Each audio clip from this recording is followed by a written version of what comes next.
be like, it accentuate the more it's showtime. Yeah. Like, with Lord. You know what I'm saying? I got you. All right. What's going on, world? It's showtime with Lord. You get it? You get it? All right, cool. You know what I'm saying? So, on today's segment, we're going to talk about a movie that we reviewed. We stayed up until about 1:30. like 1:30, yeah, something like that, like that. So it was a long fucking. It was a long movie. So if you guys don't know what movie we're talking about, we're talking about the Netflix original, The Irishman, starring Robert De Niro, Al Pacino, Joe Pesci, Martin Scorsese directed the joint. Yeah, you know what I'm saying? Netflix got some money coming in, man. Yeah, man, they getting on. And so the joint with this is that I think they had it so it came out in the beginning of the month. It came out like the first, right? And I guess it was for all like the festivals and the critics and blah blah to see it. And then it was just like by the end of the month we're gonna put it on Netflix. So like I was really about to go see it. Yeah, I thought it was a movie. I thought it was like going in theaters. No, it did. It was in theaters, but I was about to go see it, and then when I was about to go see it, I knew it came out in like 3 days. So I was just like, I just wait for it. Might as well wait. Yeah, but yeah, it was good. Yeah, man. This movie is a bit of it's a slow burn, but it burns. It does burn. Like I said, it's worth every minute, every second. Is long. It's like the thing is, do you complain about The Godfather? Do you complain about Goodfellas, Casino? Shoot, because they have length. Those are 3-hour movies. Yeah, those movies have some. And I know we didn't complain when it came to Avengers Endgame. They said 3 hours. Oh no! It felt like 15, 20 minutes. I was like, oh no, this wasn't long. You could put more, but yeah. Yeah, man. So it's one of those things about this movie. It does give you back to that mob feel. You know what I mean? Like it brings you those. I mentioned those aforementioned Goodfellas and all those type movies because. It's mainly the same people in it too. Yeah. He usually sticks with like around the same guys. He's kind of like revolved around like those 3 people his whole career. When you think of like mafia or mob type movies, or let's not even use because that's like the derogatory term. Organized crime. Organized crime. Them niggas was goons. When you think of them, when you think organized crime, you think of anybody who portrays those type of movies. Like you gotta think, that's Al Pacino, that's Robert De Niro, that's Joe Pesci. So I mean, well, let's get into it, man. It's about the Irishman, Frank Sheeran, who was he was really a truck driver, and he just made his way up the ranks. He was a good guy. He made some good friends, did some good deeds, and got really tight with Joe Pesci's character, Russell Buffalino. No, I thought that was his lawyer. No. No, that was Bill. Yeah, that was Bill. Yeah. Russell was Joe Pesci.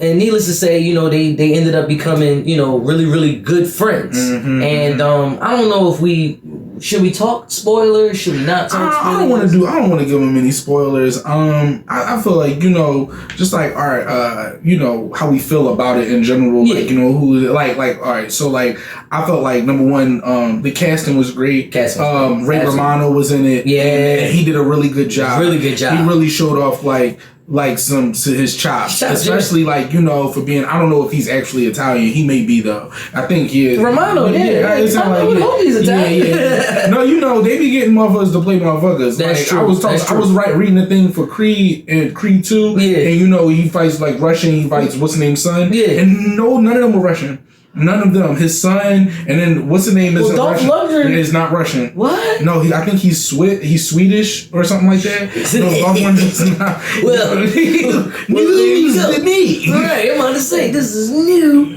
to me. But anyway, back to the joint. Ray Romano killed it. He did a really, really good job. Then you said there was this comedian. Shout out to Sebastian Maniscalco. You know what I mean? What's wrong with you people? Like Sebastian Maniscalco. It's a lot of actors or comedians that like can show you that they do have acting chops. Like when you see Ray Romano in it, and when you see Sebastian Maniscalco, you don't automatically like, I gotta laugh. No, because they're playing their role, and they did it very well. Yeah. It was a good movie. And then the big elephant in the room. We're not gonna talk spoilers, but basically Al Pacino plays Jimmy Hoffa, and who is not Italian. I didn't know. No, he's not. So it was kind of weird to see Al Pacino play somebody that wasn't full blooded. But you almost couldn't tell. Yeah, you can't. You really couldn't tell. It's a lot of mafia. Like I said, it's a lot of organized crime ties in it. The business aspect of the show of the movie was I did love how everybody. It's a favor for a favor. You owe me one, and I owe you one, but don't worry, you gonna pay it when you need to pay it. It gave us. It gave us that same type of vibe, but who else was a standout character? Joe Pesci. Joe Pesci was great. Joe Pesci was definitely standout. If this is it's Oscar season, so if I feel like he definitely should be nominated. At least nominated for something because it was he typecast him, but he's so a really good Italian dude. And the thing is, he was like so in this movie. I felt he was so like honorable. You know, he gave like he really heard it out. Like he already like you already knew that him and Hoffa were like at odds when you saw like Hoffa's like dislike for Kennedy, and then you saw how like supportive you know Russ was for Kennedy. So and you know, and that's what I also like. It was really good with like with showing proper respect. Yes. Like Robert De Niro, the fact that like, you know, things happen in the movie at the end, but it seems right because who else would do it? Right. You know what I'm saying? And I'm about to get into that. So I don't want to give it away. I mean, we're not going to give it away. Yeah, I don't So I believe we'll break it down into the three parts. The beginning was good. It was a good build up. And they introduced everyone very well. Everybody do. I don't know why, but Scorsese does it where he'll give like the summary of a person. Like, and like, they like, who is this person? This was Jimmy Conrad. He was a lawyer. He died 6 years later. Got shot in the face. Yeah, and that's exactly how it goes. It's crazy because it'll be like something, and you'll see like a person pop up on screen, and it could be like an incredibly nice interaction. And then it'll be like got shot 9 times in the kitchen. I'm like, okay. So we got. Did we need to know that? He was getting the cornflakes.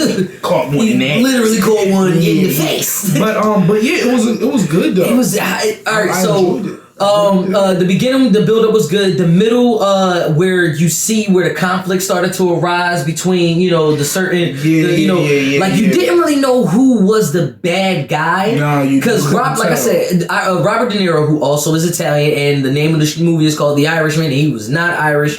The green eyes and the de-aging thing. There was times where you could tell, and you know, you get used to looking at it, you know, and you know what to look for. The movie's so good that you don't notice, and you don't know. Even if you notice, you really don't care. Like everyone was doing so well, and at the end of the day, it's just like. At the end of the day, the technology exists. And how else are you going? Because you're not going to find anybody that are going to be able to look young enough and play Robert De Niro, Al Pacino, you had to figure out a way. Well, so it's fine. Tangent talk, real quick. Would you rather it be the younger actor, like a younger person play that actor, and then that actor grows? Character grows into be the actual actor, or do you like the fact that the movie is starring that person, so it shows him at a young age, and then it all the way. And then they just did like some visual stuff. I think I like it with this movie particularly. I think I like it the way it is, the way they did it, because the caliber of actor that you're trying to get, that you need to find to be able to play a young Pacino, a young De Niro, a young Pesci. There aren't many people, and then also resemble them. You know what I'm saying? You could probably find actors that are good enough to do it, but they don't look like them. You know what I'm saying? So it's just like it needed to happen the way it happened. And it was smart.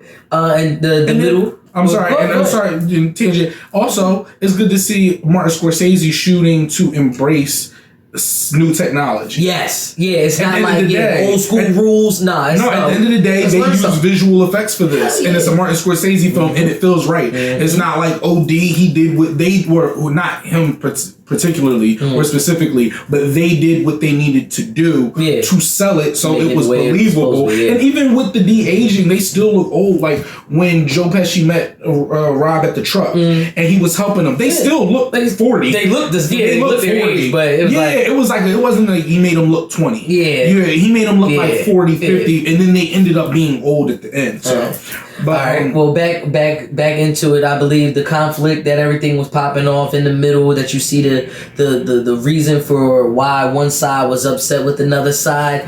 But to me, I never really got the reason why. I can see that. Al Pacino's character didn't like people. It was, I get it. It was this is not a spoiler, but you know, when you're big on time, you know what I'm saying? Like, I understand it shows the meaning of disrespect, but I feel like that was his main motive. Yeah, and I feel like the union thing, I feel like he kept saying that he was just like, it's like, my union. It's your, and it is, but I feel like the union was like, to a degree a metaphor, but a very specific metaphor. But like when he was saying like it's my union, I don't think he meant the job, but I do think he meant what he built. Yeah, and that's what it is. Yeah, you know what I'm saying. And I feel like he's like, this is my union. Like, and the thing is, if we weren't talking about you being in a union, if you say union, you mean this group of people. This group. What I've created here. This is what I created. Yep. So for a reason that you know your boy got your job and you've been able to do a lot of the business you've done is through me. Yeah. And the thing is, one thing that they weren't hitting on is, first of all, we already know what Hoffa was into. Yeah. You know what I'm saying? Yeah. So my thing is that the union was really a front. Right. You know what I'm saying? Right. And then it's truck drivers. Yeah. What are you transporting? Yeah. And that's Laborers, what I'm saying. Think about all the things that the mafia transport. That's probably why they really had their relationship. Stuff they had. That's what I'm saying. Nobody wanted to touch. Exactly. Trash, municipal waste. But it's the union. It's under Hoffa. You already know. That's why the lawyers were set up the way they were set up. They were like, did you get in trouble? It's like stealing wasn't considered. They said, are you late? Did you hit anyone? Do you drink on the job? They was worried about stuff like that. He said, what about? He said, well, he was like, so stealing doesn't count. He said, and then even when he was honest with him, you know what I'm saying. So like, it was this overall thing of like I said, like a respect that you saw amongst like your brother or whatever, but then at the end of the day they had like very much mob traditions and like dealing with problems. When you feel as though somebody's getting a big head or taking over or snitching.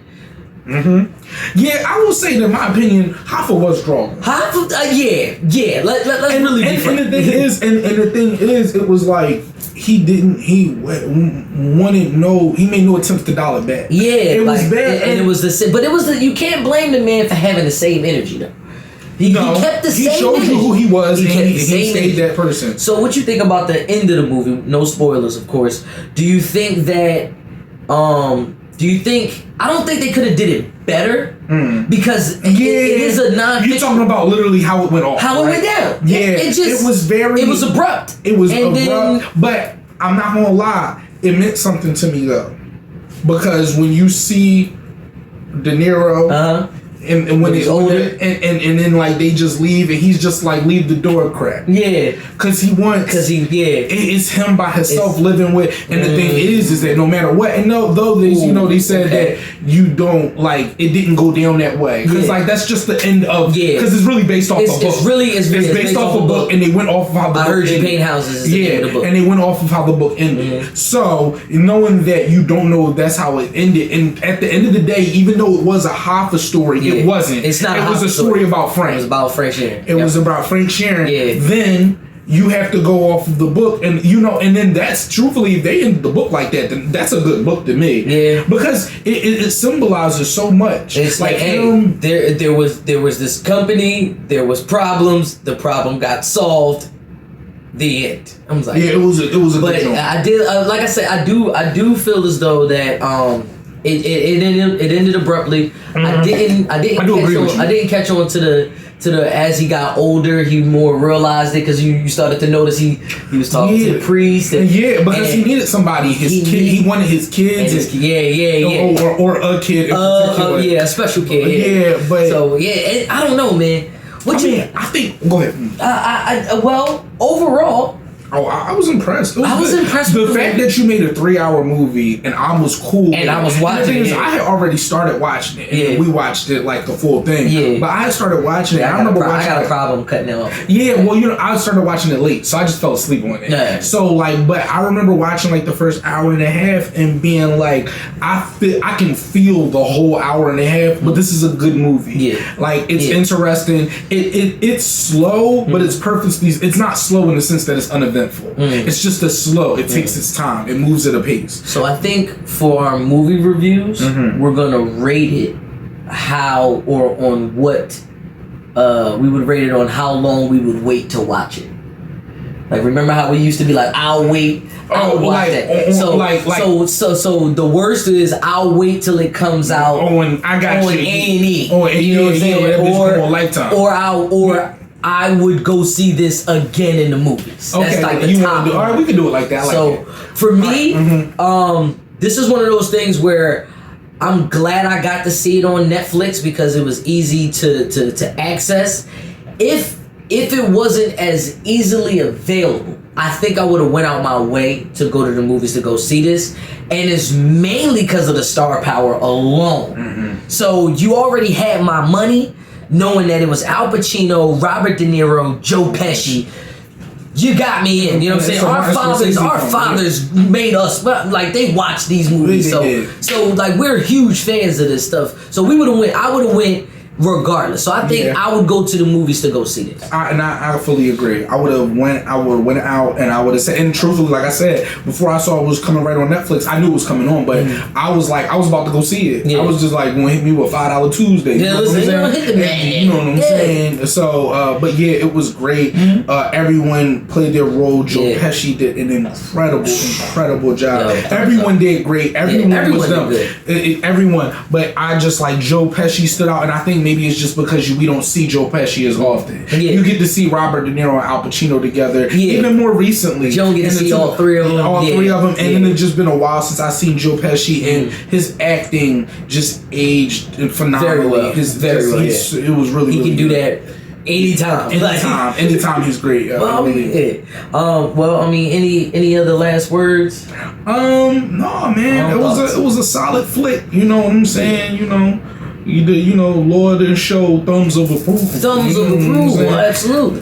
We ain't Ebert and Roper, but you know what I'm saying. You know what I mean? So that's out for y'all. It's on Netflix. It's available. Go watch The Irishman. We highly recommend that, John. If you like our reviews on movies, and we're gonna be doing a lot of other stuff too. Make sure you like, share, and subscribe. But as of right now, it's showtime. With love.